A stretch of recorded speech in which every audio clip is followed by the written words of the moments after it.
आप सभी आपका काम, नींद, खाना सब छोड़ के हमारा कैंप देखने के लिए आए। इसके लिए तहे दिल से बहुत बहुत शुक्रिया।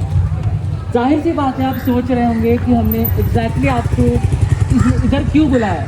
इतना पता है कि एंटीबायोटिक्स के बारे में हम बात करने वाले हैं, पर एग्जैक्टली क्या बात करने वाले हैं, क्या करने वाले हैं, वो सब जानने के लिए, इसका जवाब जानने के लिए आपको पूरी बात सुननी होगी। और मेरे सबसे पहले मैं आपको 2 सवाल करूंगा, उसके आपको हाँ या ना में जवाब देना होगा।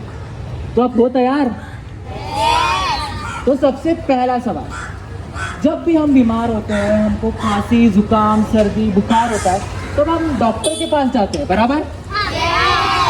और जब भी हम डॉक्टर के पास जाते हैं तो कब हम ऐसा बोलते हैं कि डॉक्टर मुझे बहुत सर्दी हो रही है, कोई अच्छी सी एंटीबायोटिक दे दो और मुझे ठीक कर दो। हमने कभी ऐसा बोला है? हम सिर्फ इतना बताते हैं कि मुझे ये हो रहा है, पर हम ये नहीं कहते कि मुझे ये दे दो। हमें कभी नहीं कहते, बराबर? ओके। तो एंटीबायोटिक, ये नाम काफ़ी सुना सुना लगता है, लेकिन ये होता क्या है? दवा है, तो हम इसे कब लेते हैं, क्यों लेते हैं, किस लिए लेते हैं, ना जाने कितने सवाल हमारे मन में हैं। और इन सारे सवालों का जवाब आपको ज़रूर मिलेगा, क्योंकि हम सभी पूरा बेस्कॉप PHO एंटीबायोटिक्स के ऊपर बात करने के लिए और आपको समझाने के लिए यहाँ उपस्थित है। तो आप कृपया सभी जन ध्यान देके सुनिए।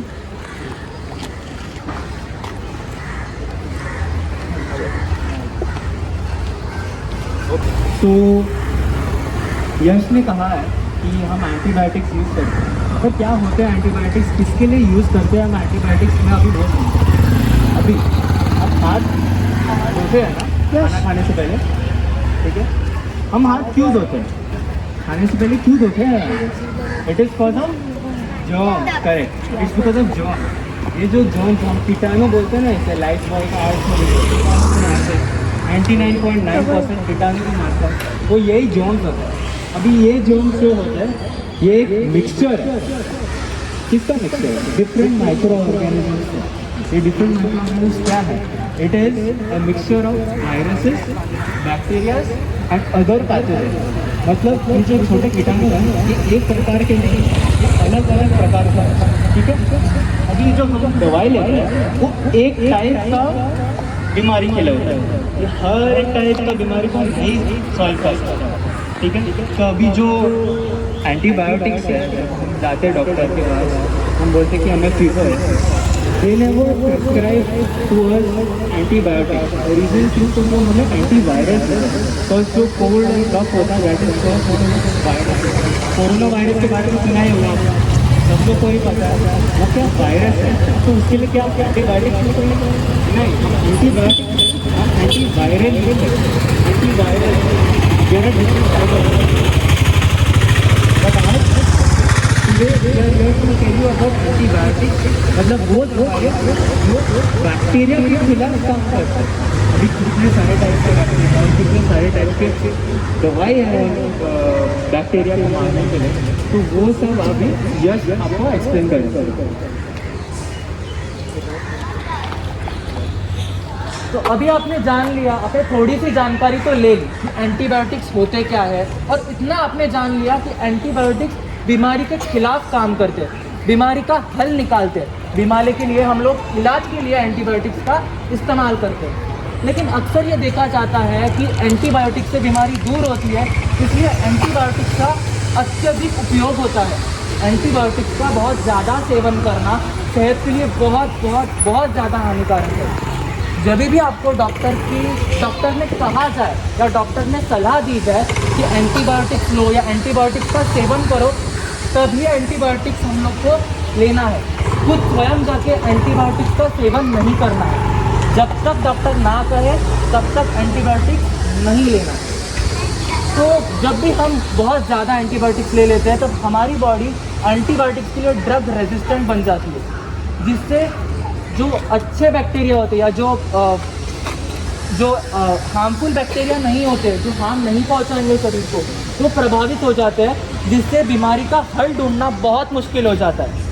ये सारी चीज़ों की वजह से अलग अलग पेट के विकार और इत्यादि अलग विकार भी हो सकते हैं, क्योंकि हमने एंटीबायोटिक्स का बहुत ज़्यादा सेवन कर लिया है। ये अलग अलग विकार ही नहीं बल्कि एंटीबायोटिक्स का बहुत ज़्यादा उपयोग करना मौत का भी कारण बन सकता है। ये मौत का कारण कैसे बनेगा? क्योंकि हमारा शरीर अब रेजिस्टेंट बन गया है, हमें उस ड्रग का कोई हल नहीं मिल रहा है, और अगर हल नहीं मिल रहा है तो बीमारी फैलेगी, और अगर बीमारी फैलेगी तो इसका दवा नहीं मिलेगा, और दवा नहीं मिलेगा तो फिर ये मौत का एक कारण बन सकता है। तो ये बात हमें याद रखनी है कि एंटीबायोटिक डॉक्टर ने कहने पर ही लेनी है, खुद स्वयं नहीं लेनी है। और अगर कभी भी जाए तो जितनी एंटीबायोटिक्स लेने को कहा गया है, जितना डोज दिया गया है, जितना खुराक दिया गया है, उतना ही एंटीबायोटिक्स का सेवन करना है। ये भी देखा जाता है कि एक बार जब हम समझ जाते हैं कि एंटीबायोटिक्स से बीमारी दूर होती है तो हम बहुत ज़्यादा सेवन करते हैं, एंटीबायोटिक्स का दुरुपयोग करते हैं, जो कि बहुत गलत है। क्योंकि अब आपने जान लिया है कि एंटीबायोटिक्स का दुरुपयोग करने से हमारा शरीर रेजिस्टेंट बन जाता है और जो बीमारी है उसका हल नहीं निकलता, इससे ज़्यादा वो बहुत सारे अलग अलग विकार को आमंत्रित कर देता है। ये थी कुछ एंटीबायोटिक्स से जुड़ी बहुत महत्वपूर्ण बातें। और एक सबसे महत्वपूर्ण बात जो है संक्रमितता का फैलाव, जिसका सबसे बड़ा उदाहरण है कोरोना वायरस। बच्चा जानता है कि कोरोना वायरस ने पूरे देश में ही नहीं बल्कि पूरी दुनिया में क्या तबाही मचाई है। ये एक कोरोना वायरस पूरे लाखों करोड़ों लोगों की मौत का कारण बना, और कोरोना वायरस के बारे में हम सब बहुत सारी चीज़ें जानते हैं। तो ये क्यों हुआ? क्योंकि ये एक संक्रमित प्रकार का रोग था जो लोगों के कांटेक्ट में आने से हो रहा था। तो इस संक्रमितता का फैलाव को हमें रोकना है, और अगर हमें इस संक्रमितता के फैलाव को रोकना है तो हमें एकजुट में आकर ये रोकना होगा। हम कैसे रोकेंगे? जब भी हम किसी बीमार इंसान को देखते हैं जिसके कांटेक्ट में आकर या जिसके साथ रहकर हम वो बीमारी को अपने पास ले सकते हैं, तो हमें उस इंसान से दूर रहना है। यही एक चीज़ करने से हम संक्रमितता के फैलाव को रोक सकते हैं, उसका बचाव कर सकते हैं। तो ये याद रखना, और ये सारी बातें जो एंटीबायोटिक्स के बारे में थी और संक्रमितता के बारे में थी वो याद रखना बहुत बहुत ज़रूरी है। तो क्या आप संक्रमितता का फैलाव को बचाओगे, संक्रमितता का फैलाव बढ़ाओगे या कम करोगे? तो क्या करना है ये आप सबने जान लिया। क्या करना है? दूर रहना है। ओके, ये तो हो गया एंटीबायोटिक्स की दवाइयों के ऊपर थोड़ा सा बात या आप बोल सकते हैं इंटरेक्टिव सेशन। क्या आपको पता है आपके घर में भी नेचुरली अवेलेबल एंटीबायोटिक्स रहते हैं? क्या आपको लाइक एक दो नाम तो पता होंगे आई थिंक कि अगर हो सकते हैं, लाइक कैन यू गेस कौन से एंटीबायोटिक्स रहेंगे? अदरक का जूस। अदरक, वेरी गुड। ओके, तुलसी, वेरी नाइस। और फिर टर्मरिक, वेरी नाइस। तो अभी मेरे पास ये 6 नेचुरली अवेलेबल एंटीबायोटिक्स है जो हमारे घर में है। अगर एंटीबायोटिक्स का यूज़ हमें रोकना है, लाइक रैशनल या साइड इफेक्ट्स हमें रोकने हैं, तो हम छोटी बीमारी होंगी तो उसमें हम नेचुरली एंटीबायोटिक्स यूज़ करके we can stop the resistance offering and also the side effects around this. Now first is अपना शहद, विच इज़ हनी। शहद तो हम लोग यूज़ करते हैं ऑलमोस्ट मिठास बढ़ाने के लिए, हम लोग तो ये जानते हैं। बट उसमें आपको पता है कि जो हाइड्रोजन पेरोक्साइड नाम का जो घटक, जो एलिमेंट होता है, that destroys the bacterial body. जो बैक्टीरिया की बॉडी है वही अगर डिस्ट्रॉय हो गया तो बैक्टीरिया काम ही नहीं करेगा, which means we will not be like not having any disease और not we need to take any antibiotic. Next is अपना अदरक की चाय तो सबको 100% ही होती है ना। अदरक जो है वो गैस्ट्रोइंटेस्टाइनल डिजीज को रोकने में मदद करता है। Now it is gastrointestinal disease, जो हमारे पेट में जो खराबी होने आती है बैक्टीरिया, तो उनको होने से वो रोकते हैं अदरक। नाउ सेकेंड इज अपना हल्दी। अपनी मम्मी बोलते हैं हल्दी का दूध पीना इज़ वेरी नाइस। तो अगर कभी काफिया वगैरह हो जाता है तो हल्दी का दूध इज लाइक द सेवियर, वो अपना हेल्प करता है अपने गले को खराश में रोकने के लिए। अभी और अच्छे बोलते हैं हम तो दालचीनी हो गया, लौंग हो गया, लहसुन हो गया, ये सब भी हमारे घर में जो रहते हैं वो आप अगर डेली यूज़ में आप करोगे उसका प्रैक्टिस, तो this can help in the long run for antibiotic prevention, like antibiotic rational prevention. Now next is अपना ये points to remember. There are certain few 6 points which you need to remember. This will be continued by। तो अब हमने antibiotic के बारे में काफ़ी बातें जानी, लेकिन अब भी कुछ ऐसी बातें हैं जो जानना बहुत ज़रूरी है। जब भी हम एंटीबायोटिक का सेवन करते हैं तो वो सेवन करने से पहले ये एक बातों का षटकार जो मैं कहता हूँ, ये 6 बातें जानना बहुत ज़रूरी है। तो सबसे पहली बात, एंटीबायोटिक छोटी छोटी बीमारियाँ यानी कि जुकाम, सर्दी, बुखार, इन सारी बीमारियों पर कोई असर नहीं दिखाता। छोटी बीमारियों के ऊपर हमें एंटीबायोटिक का सेवन नहीं करना। जैसे कि आपको मायरन ने बताया कि एंटीबायोटिक और एंटीवायरल इन दोनों में बहुत अंतर है। जब कोई बैक्टीरियल इन्फेक्शन हो या बैक्टीरिया से रिलेटेड कोई इन्फेक्शन हो तभी हमें एंटीबायोटिक का उपयोग करना है। वायरसेस से होने वाली बीमारियों पर एंटीबायोटिक का कोई हल नहीं, कोई असर नहीं होता। दूसरी बात, हमें एंटीबायोटिक तभी लेना है जब आपको डॉक्टर ने कहा गया हो। जैसे कि मैंने थोड़ी देर पहले बोला कि हमें खुद स्वयं जाके एंटीबायोटिक का सेवन नहीं करना है। जब डॉक्टर कहेंगे, जब डॉक्टर ने सलाह दी हो तभी हमें एंटीबायोटिक का सेवन करना है। तीसरी बात, जब हमको डॉक्टर एंटीबायोटिक का सेवन करने को कहते हैं तो वो हमें कहते हैं, तो हमें हमारी एंटीबायोटिक घर में किसी के भी साथ बांटनी नहीं, क्योंकि वो हमें भी है तो वो हमें ही लेनी है। जब भी डॉक्टर हमें कहते हैं, ये चौथी बात कि जब भी डॉक्टर हमें कहते हैं कि ये दवा आपको सुबह लेनी है, शाम को लेनी है, रात को लेनी है, तो यहाँ पे कितने ऐसे लोग हैं जो डॉक्टर ने कहा गई बातों का पालन करते हैं। एक्चुअल में सुबह रात जो कहा गया है वो लेते हैं, तो बहुत अच्छा, ये एक्चुअली लेना बहुत ज़रूरी है, क्योंकि डॉक्टर हमसे ज़्यादा जानकार होते हैं। उनको बीमारियों के बारे में, सारी चीज़ों के बारे में हमसे ज़्यादा जानकारी होती है, तो उनका सुनना, और जब उन्होंने कहा गया है, जितना उन्होंने कहा गया है उतना एंटीबायोटिक का सेवन करना बहुत ज़रूरी है। पांचवी बात, यदि आपको डॉक्टर ने कोई भी एंटीबायोटिक 10 दिन के लिए लेने को कहा गया है, लेकिन आपको तीसरे दिन में ही ठीक लग रहा है, स्वस्थ लग रहा है, तो आप क्या करोगे? एंटीबायोटिक का सेवन बंद कर दोगे? क्यों? Yes, you have to complete the course. जितना हमें डोज दिया जाएगा, जितने दिन हम लोग को कहा जाएगा, उतना हम लोग को लेना ही है। तो ये पांचवी बात भी हम लोग को बहुत अच्छे से याद रखनी। छठी और सबसे महत्वपूर्ण बात, स्वच्छता।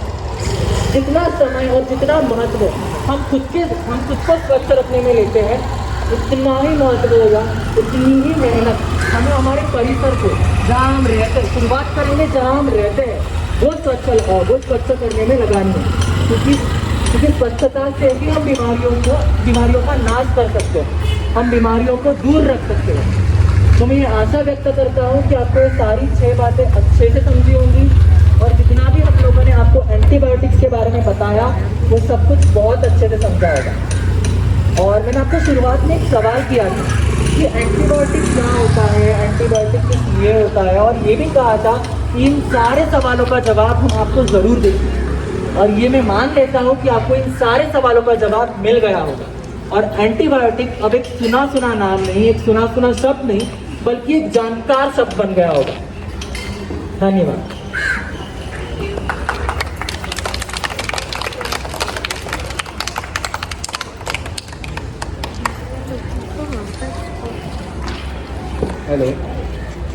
हेलो। तो जैसे अभी आपने सुना एंटीबायोटिक्स के बारे में, मायरन, किशोरी और यश ने काफ़ी बातें कही आपके सामने, तो उसके ऊपर से अभी हम आपको कुछ क्वेश्चन पूछने वाले हैं।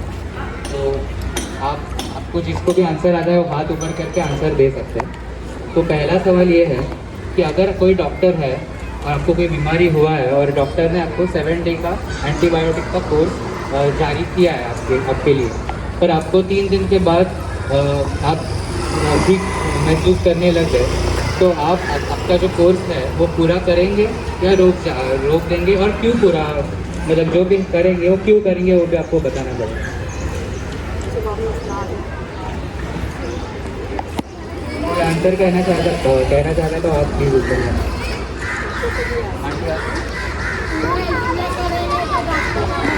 पूरा हटा के कोर्स कंप्लीट करना है। वापस ना हो जाए बुखार या खांसी या जो भी जिस तरीके से मुझे वापस करना पूरा कोर्स करना है। बराबर सही बात है, तालियां बजाओ। तो आंटी ने जैसा कहा, सही कहा आंटी ने कि अगर हम लोग पूरा कोर्स कंप्लीट नहीं करेंगे तो वो बीमारी लौट आ सकती है। और प्रॉब्लम इज एंटीबायोटिक रेजिस्टेंस। तो अगर एंटीबायोटिक रेजिस्टेंस मतलब अगर हम लोग पूरी तरीके से जो बैक्टीरिया है अपने शरीर के अंदर तो पूरी तरीके से उसका विनाश नहीं करेंगे तो एंटीबायोटिक रेजिस्टेंस डेवलप होता है, जिससे कि अगर कभी आपको फिर से वो बीमारी हो गई तो वो जो औषधि है एंटीबायोटिक की वो उतनी अच्छे से काम नहीं हो पाएगी। तो उसकी वजह से जो डॉक्टर आपको कहता है 7 दिन के लिए लो, 10 दिन के लिए लो, वो पूरा कंप्लीट करना बहुत ज़रूरी है। जैसे यश ने आपको बोला कि इन्फेक्शन से बचने के लिए आपको गुड हाइजीन यानी स्वच्छता मेंटेन करनी है। तो मैं आपसे पूछना चाहूँगी कि आप स्वच्छता कैसे मेंटेन करेंगे? कोई 5 स्टेप्स या कुछ भी 5 ways in which you practice good hygiene.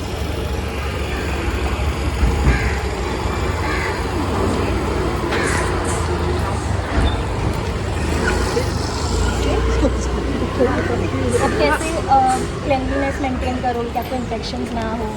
क्या करना चाहिए? हमें अपने आप को स्वच्छ रखना चाहिए, हमारे घर को स्वच्छ रखना चाहिए, हमारे सराउंडिंग को अगर हम और हमें सबसे पहले हाथ धोना चाहिए।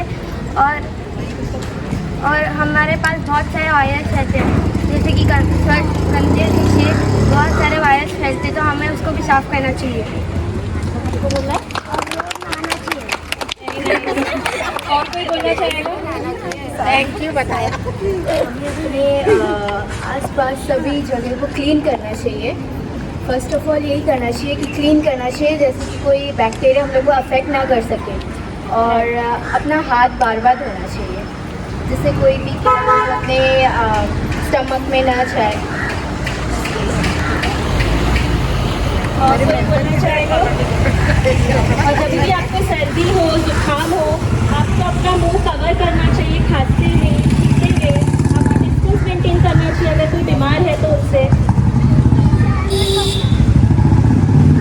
ओके, तो अगला क्वेश्चन ये है कि आपके घर में किसी को एंटीबायोटिक लेने की सलाह दी है डॉक्टर ने, और आप देखते हैं कि एंटीबायोटिक की जो बॉटल है तो उसके तो वो जब अपने घर वाले ले रहे हैं उससे, तो तभी उसने गीला चम्मच यूज़ कर दिया लेने के लिए। तो आप ऐसे वक्त पे आपके जो घर वाले हैं उन्हें क्या बताएंगे कि ये क्यों नहीं करना चाहिए ऐसा कुछ? तो आपको किसी को आंसर देना होगा तो आप दे सकते हैं।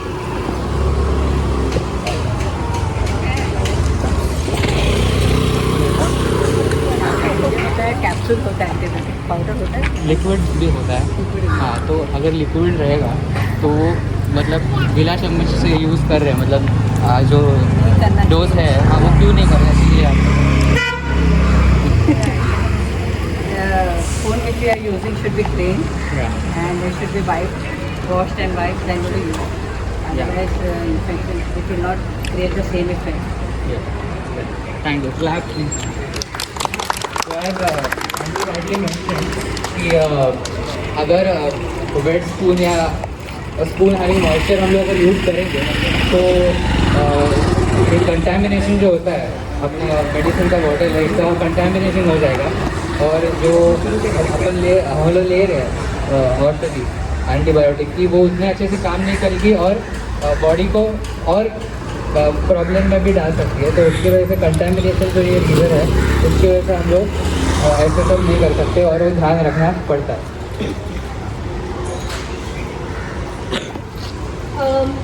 अभी सपोज एक सिचुएशन है जहाँ आप बीमार हैं, आपको इन्फेक्शन हुआ है और डॉक्टर ने आपको एंटीबायोटिक प्रिस्क्राइब किया। अभी कुछ ही दिनों के बाद आपके फैमिली मेम्बर भी बीमार है और वो आपसे कह रहे हैं कि मैं भी यही एंटीबायोटिक ले लूँगा, मुझे भी यही प्रिस्क्रिप्शन दे दो। तो आप तब क्या करेंगे?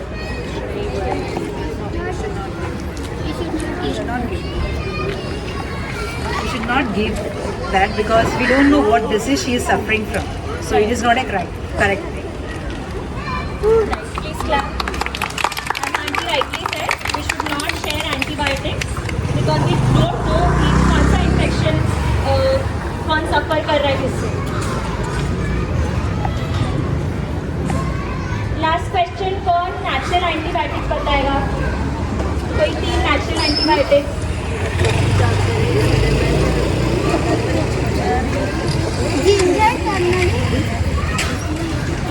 जिंजर टर्मरिक तुलसी अदरक का juice garlic honey lemon. Okay nice, thank you.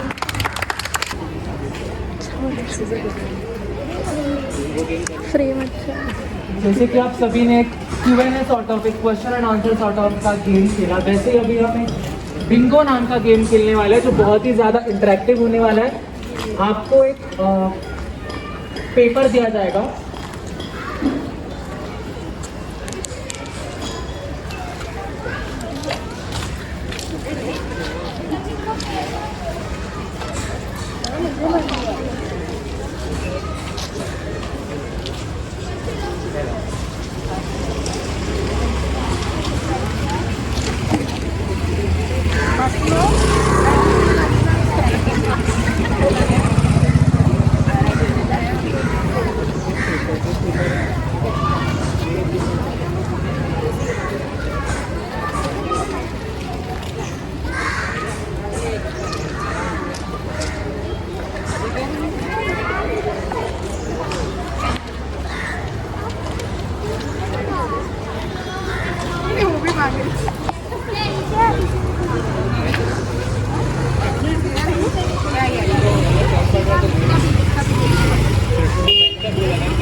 आप सभी को एक पेपर मिल गया होगा, उस पर एक 3x3 का टेबल है और उसमें टोटल 9 शब्द हैं. तो हम अभी उन्हीं 9 शब्द में से एक शब्द बोलेंगे और वो शब्द आपको वहाँ पर स्पॉट करना है और उस शब्द के आगे टिक करना है.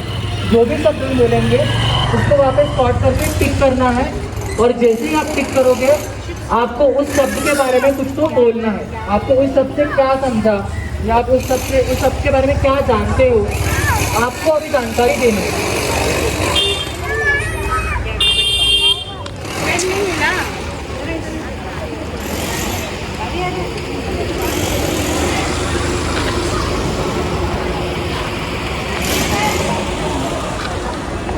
तो सबसे पहला शब्द है एंटीबायोटिक. एंटीबायोटिक शब्द मिलने पर उस शब्द के आगे टिक करना है.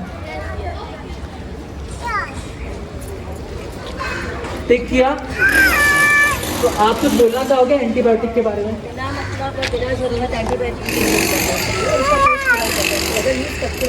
उसका कोर्स पूरा करना चाहिए. बहुत बराबर. आंटी ने कहा है कि एंटीबायोटिक का कोर्स पूरा करना चाहिए और अगर एंटीबायोटिक दी गई है तो वो सारी अच्छे से लेनी चाहिए. ज़रूरत नहीं है तो नहीं यूज़ करना. बहुत बराबर. दूसरा शब्द है बैक्टीरिया.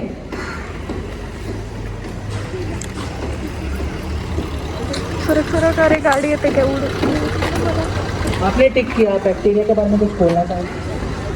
बैक्टीरिया बहुत सारे होते हैं, अलग अलग टाइप के होते हैं. जैसे कि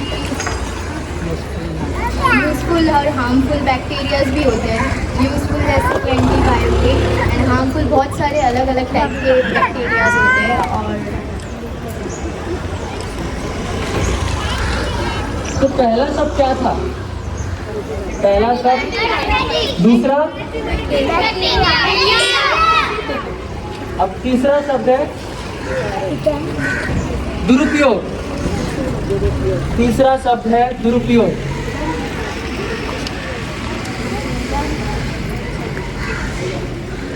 हो गया दुरुपयोग? टिक किया? आपने टिक किया। कुछ कहना चाहोगे दुरुपयोग के बारे में? एंटीबायोटिक का दुरुपयोग नहीं करना चाहिए। बहुत खूब। ये सबसे पहला पॉइंट था जो मैंने बोला था कि एंटीबायोटिक का दुरुपयोग नहीं करना चाहिए, और यही इन्होंने बोला। बहुत बड़ा। तो तीसरा पॉइंट कौन सा था? तीसरा शब्द कौन सा था? पहला,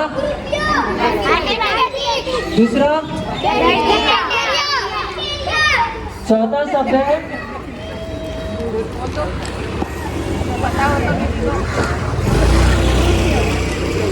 रिसीट।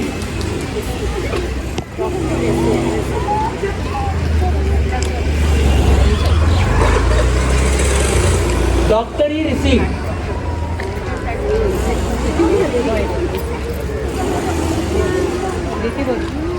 आप बोलना चाहोगे? डॉक्टर ने जो भी प्रिस्क्रिप्शन आपको दिया है हमको उसी के हिसाब से दवा लेना चाहिए, अलग से कुछ नहीं लेना चाहिए, और जितना भी दिया है उतना ही लेना चाहिए। बहुत बराबर। डॉक्टर ने जो कहा गया है, डॉक्टर ने जो लिखा गया है वही लेना है, और जितना कहा है उतना ही लेना। तो कौन सा चौथा शब्द कौन सा था? पहला, दूसरा, तीसरा, चौथा। तो कोई एक लाइन जॉट डाउन कर पा रहा है? एक सीधा या एक स्लैंट, कोई कैसा भी लाइन, जैसे एक टिक टैक टो में एक लाइन होता है, एक सीधा आता है, वैसा कोई किसी का हो रहा है? ऐसे नहीं होता, हाउसी में तेरी बच्चों ने तो सही।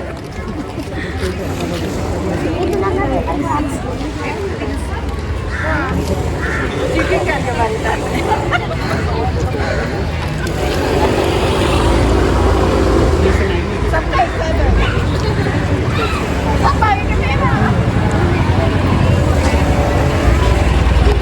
पांचवा शब्द है वायरस। वायरस सबसे पहले आपने टिक किया है, तो आप कुछ बोलना चाहोगे वायरस के बारे में? ये सारे वायरस ही है। एंटीवायरस वायरस अभी सभी वायरस ही है, जहाँ पहुँचो वो वायरस। ये बहुत ही प्रैक्टिकल बात कही है कि जहाँ जाए वहाँ पे वायरस है, और पूरी मैं पागल एंटीवायरस, तुम लोगों का थॉट तो कितना भी फॉर्मेट मारो ये रहेगी। तो कौन सा था पांचवा शब्द? अभी कोई लाइन जॉट डाउन कर पा रहा है? जैसे ही आपको लाइन मिले, आपको हाथ ऊपर करके कहना है कि हमको बहुत लाइन। मुश्किल हो जाएगा, सबकी सेम है, इसलिए सारे एक साथ आ गए। जो सबसे पहले बोलेगा प्राकृतिक एंटीबायोटिक, ये छठा शब्द। ये आगे बोलेगा सब एक साथ आएंगे। अरे भाई इधर भी सेंटर सेंटर इसमें बोला इसको आप कुछ बोलना चाहोगे प्राकृतिक एंटीबायोटिक के बारे में? Better than taking the antibiotics, it's good that we can take the homemade recipes and everything. It's like ginger, honey, mainly used for cold and cough. That is good for our health also. Correctly said. तो line मिल गई आपको, clear line. That was it. Thank you so much for your cooperation.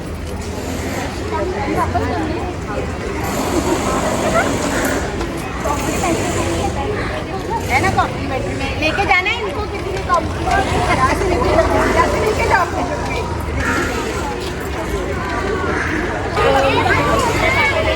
अभी हम ये camp continue करेंगे एक गाने से जिसका नाम है एंटीबायोटिक की दास्तान।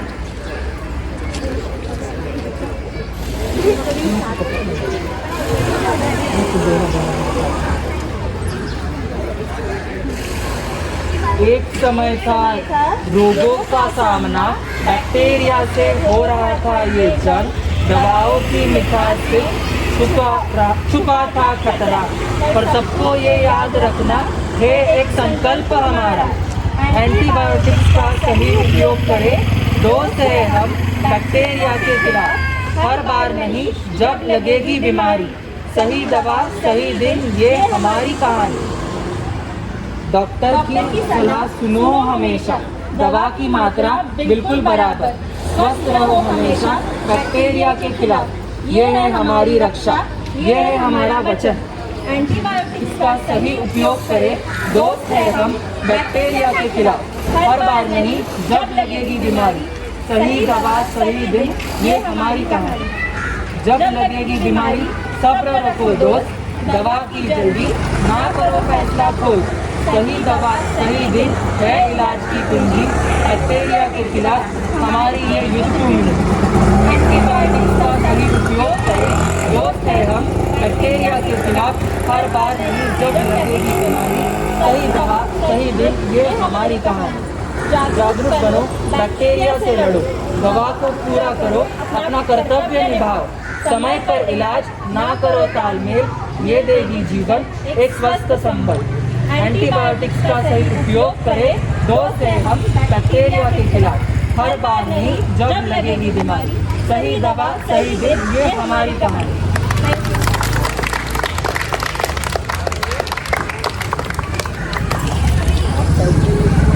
Now let's watch the conclusion of the whole camp. हम लोग एक फीडबैक फॉर्म सर्कुलेट कर रहे हैं कि आपको ये कैंप कैसा लगा। अब प्लीज अपना ऑनेस्टली रिप्लाई दीजिए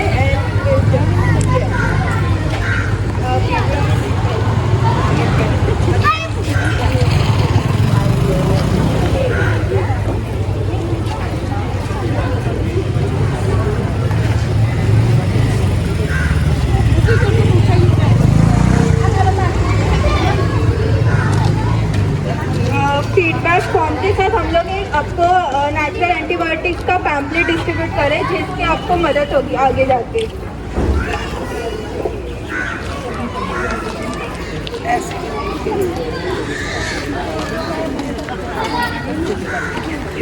हम तो क्या 4 दिन अपने आप ही चालू